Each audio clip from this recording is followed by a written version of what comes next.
স্বামীৰ মৃত্যুৰ পিছত মোৰ লগত শুবলৈ চেষ্টা কৰিছিল। আত্মীয়ৰ সৈতে অবৈধ অভিহাৰ নকৰাৰ বাবেই অত্যাচাৰ কৰিছিল। মই এই কুলক্ষণী যাৰ বাবে মোৰ স্বামীৰ দুৰ্ঘটনাত মৃত্যু হৈছিল। মোৰ স্বামীৰ মৃত্যুৰ পাছত মোৰ স্বামীৰ পৰিয়াল আৰু ওচৰ চুবুৰীয়াই মোক মানসিকভাৱে বহুত অত্যাচাৰ কৰিছিল। আনকি ঘৰৰে এজন ব্যক্তিয়ে মোৰ লগত শুবলৈও চেষ্টা কৰিছিল আৰু সেয়া হ'বলৈ নিদিয়াৰ কাৰণে মোক বহুত অত্যাচাৰ কৰিছিল। সকলোৱে কৈছিল যে ময়েই কুলক্ষণী, যাৰ কাৰণে মোৰ স্বামী বাইক এক্সিডেণ্ট হৈ মৃত্যুমুখত পৰিব লগা হৈছিল। মই কাকো একো ক'ব পৰা নাছিলোঁ। স্বামীৰ মৃত্যুৰ এমাহৰ পিছত ছোৱালীজনীৰ জন্ম হৈছিল। বহুত অত্যাচাৰ সহি অৱশেষত দেউতাৰ ঘৰখনলৈ ঘূৰি যোৱাৰ সিদ্ধান্ত লৈছিলোঁ। মোৰ হাতত আন উপায় নাছিল। মই কাকো একো ক'ব পৰা নাছিলোঁ। চাগে ময়েই কুলক্ষণী আছিলোঁ। সেইকাৰণেই মই সৰু থাকোঁতে মোৰ মাকো মই হেৰুৱাবলগীয়া হৈছিল। মোৰ স্বামীৰ মৃত্যুৰ সময়ত মোৰ গৰ্ভত আছিলে 9 মহীয়া এটি সন্তান আৰু স্বামীৰ মৃত্যুৰ এমাহৰ পাছতেই মোৰ এজনী ছোৱালী সন্তান জন্ম হৈছিল। মোৰ স্বামীৰ ঘৰখনত মই থাকিব পৰা নাছিলোঁ। বহুত অত্যাচাৰ সহ্য কৰি, বহুত কথা শুনি অৱশেষত মই নিজৰ ঘৰখনলৈ ঘূৰি গৈছিলোঁ। ঘৰলৈ যোৱাৰ পিছত কোনেও মোক শান্তিত থাকিবলৈ নিদিলে। সৰুৰে পৰাই দুখৰ মাজতে ডাঙৰ হৈছোঁ। তাৰ মাজতে গুৱাহাটীৰ এগৰাকী বায়ে দিলে মোক নতুন জীৱন। এটা NGOত কাম কৰিবলৈ ল'লোঁ। কোনোমতে ঠিক হ'বলৈ লওঁতেই ছোৱালীজনীৰ ব্ৰেইন টিউমাৰ হ'ল। এদিন মৃত্যু সাৱটি ল'লে। মই জানিছিলোঁ যে মোৰ নিজৰ ঘৰখনতো মই শান্তিৰে থাকিব নোৱাৰিম, কিন্তু তথাপিও মোৰ কাৰণে আৰু একো উপায় নাছিলে। আৰু ঘৰলৈ গৈ মই যি ভাবিছিলোঁ সেয়াই হ'ল। মোক ঘৰৰ মানুহ বা ওচৰ চুবুৰীয়াই কোনেও মোক শান্তিৰে থাকিব নিদিলে। কাৰণ আমি হৈছোঁ গাঁৱলীয়া মানুহ। স্বামীৰ যদি মৃত্যু হয়, গাঁৱত সদায় পত্নীকেই দোষাৰোপ কৰা হয়। ময়ো তাৰ ব্যতিক্ৰম নাছিলোঁ। এনেও মই সৰুৰে পৰা বহুত কষ্টেৰে ডাঙৰ দীঘল হৈছিলোঁ। মোৰ মা নাছিলে। যাৰ মা নাই তেওঁহে গম পায় জীৱনটো কিমান কষ্টকৰ হয়। আৰু তেনেকৈয়ে এদিন গুৱাহাটীত কাম কৰি থকা এগৰাকী বায়ে মোক গুৱাহাটীলৈ মাতিলে সৰু সুৰাকৈ কাম কৰিবৰ কাৰণে। আৰু তেনেদৰেই মই গুৱাহাটীলৈ আহি NGO এটাত কেয়াৰটেকাৰ হিচাপে কাম কৰিবলৈ ল'লোঁ। নিজে চলিব পৰাকৈ 2 টকা উপাৰ্জন কৰি ভালদৰে আছিলোঁ। কিন্তু তাৰ পাছতেই মোৰ ছোৱালীজনীৰ ব্ৰেইন টিউমাৰ হ'ল আৰু মৃত্যুক সাৱটি ল'লে। এই দুখৰ মাজতে এদিন লগ পালোঁ কেব চালক ভূপেনক। লাহে লাহে কথা বতৰাবোৰ আৰম্ভ হৈছিল। দুখ যন্ত্ৰণা পাহৰি অকণমান হাঁহিবলৈ শিকিছিলোঁ। কাক ক'ম, কোনেনো শুনিব? শুনিলেও জানো কোনোবাই বুজিব? বুজিলেও জানো কোনোবাই কিবা কৰিব পাৰিব? মই একেবাৰে নিৰুপায় হৈ গৈছিলোঁ। যেন জীয়াই থাকিব লাগে বাবেই মই জীয়াই আছিলোঁ। আৰু এনেকৈয়ে এদিন লগ পালোঁ কেব চালক ভূপেনক।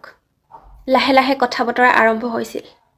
মোৰ সেই যন্ত্ৰণাদায়ক দিনবোৰত ভূপেনৰ লগত কথা পাতি অলপ মনটো ভাল কৰিবলৈ চেষ্টা কৰিছিলোঁ।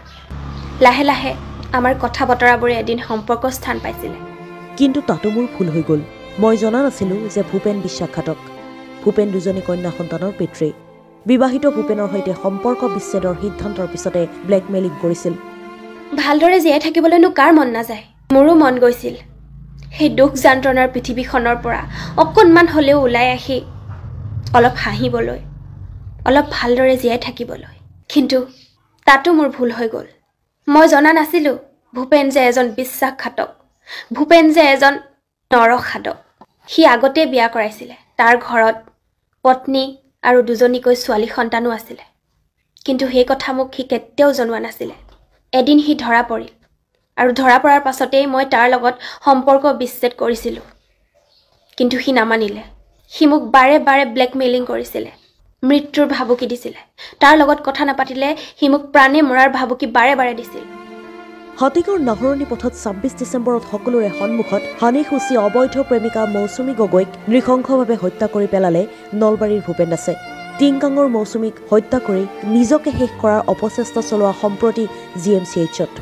মৌচুমীৰ গুৱাহাটীস্থিত এগৰাকী বান্ধৱীয়ে এইদৰে কুসুম দেৱসেনা নামৰ এগৰাকী মহিলাৰ আগত সদৰি কৰিছিল। এতিয়া বিচাৰৰ ভাৰ আপোনাৰ ওপৰত। বিধৱা মহিলাগৰাকীয়ে প্ৰেম কৰাটো ভুল আছিল নে প্ৰেম কৰাজন নিৰ্বাচন কৰাটোত হৈছিল ভুল? আৰু এই ভয়তে মই পাণবজাৰ মহিলা আৰক্ষী থানাত এখন এজাহাৰো দিছিলোঁ। কিন্তু তেওঁলোকে চাগে সেইটো ইমান ডাঙৰ কথা নহয় বুলি ভাবিলে। আৰু এনেদৰে আমি কাজিয়া পেচালৰ মাজেৰে কেতিয়াবা কেতিয়াবা কথা পাতিছিলোঁ প্ৰাণৰ ভয়ত। আৰু এদিন কাজিয়া পেচালৰ অন্তত গুৱাহাটী মহানগৰীৰ ৰাজপথত দিন দুপৰতেই মোক ভূপেনে চুৰিৰে পেটত সানি খুচি পেলাই থৈ গুচি গ'ল। সেই সময়ত কিন্তু ওচৰতে কেইবাজনো মানুহ আছিল। কোনেও কিন্তু সহায় কৰিবলৈ আগবাঢ়ি নাহিল। ভূপেন গুচি যাওঁতেও কোনেও ৰখাবলৈ চেষ্টা নকৰিলে। এনেকৈয়ে কিছু দেৰিৰ পাছত হস্পিটেলত গৈ মোৰ মৃত্যু হ'ল। কিন্তু মোৰ মৃত্যুৰ পাছতো মানুহে মোক শান্তি নিদিলে। জীয়াই থাকোঁতেতো মই শান্তি নাপালোৱেই কোনোদিন, আৰু মৃত্যুৰ পাছতো মোক শান্তি নিদিলে। মোৰ চৰিত্ৰ বেয়া আছিলে, সেইকাৰণে মই বোলে মৰিব লগা হ'ল। আপোনালোকে এবাৰ ক'বচোন মোক, মই ক'ত ভুল কৰিছিলোঁ? গুৱাহাটীলৈ অহাৰ বাবেই নে শেষ হৈ যাব ধৰা জীৱনটোক পুনৰ এবাৰ জীয়াই তুলিবলৈ চেষ্টা কৰি বহুত বিশ্বাসেৰে ভূপেনৰ হাতখন ধৰাৰ বাবে? ক'ত ভুল হ'ল মোৰ এবাৰ ক'বচোন। News desk, Dhaka studio' plus.